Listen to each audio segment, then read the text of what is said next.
Here's another example for computing future value with compound interest.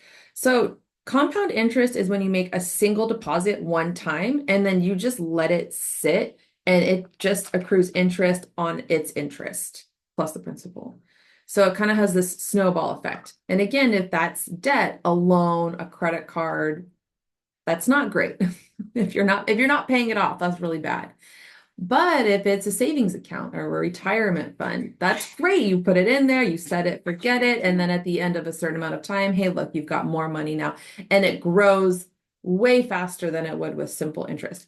So, how much money do you have in a bank account after 20 years if you invest 3,000 at 2.6% interest compounded quarterly? So let's see. How much money do you have in a bank account after time? That's asking for your future value. That's asking for A. We know we're going to put it in there for 20 years. That's T.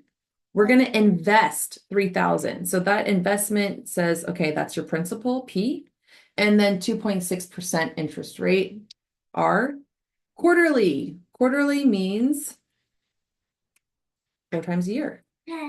Every quarter. There are 4 quarters in a year. We're going to use our compound interest formula, A equals P times 1 plus R over N to the NT. And we need to know what all of these values are, or all but one, I should say. So we don't know what A is, but we do know our principal. We do know our interest rate. We know that N is 4 because it said quarterly, and we know that T is 20 years. So we can go ahead and plug all of these into our formula. So 3,000 times 1 plus 0.026 divided by 4, all to the power 4 times 20. We're going to use PEMDAS always to work in our parentheses first. So I'm going to take that 0.026 and divide it by 4 as my first step.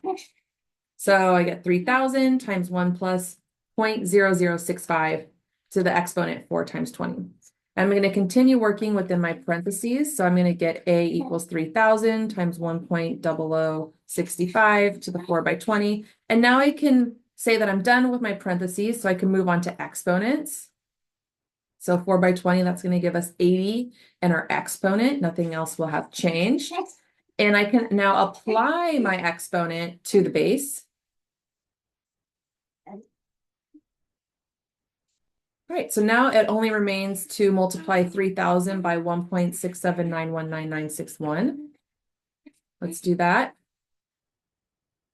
And my future value A is 5,037.598984. Let's round that to the nearest cent.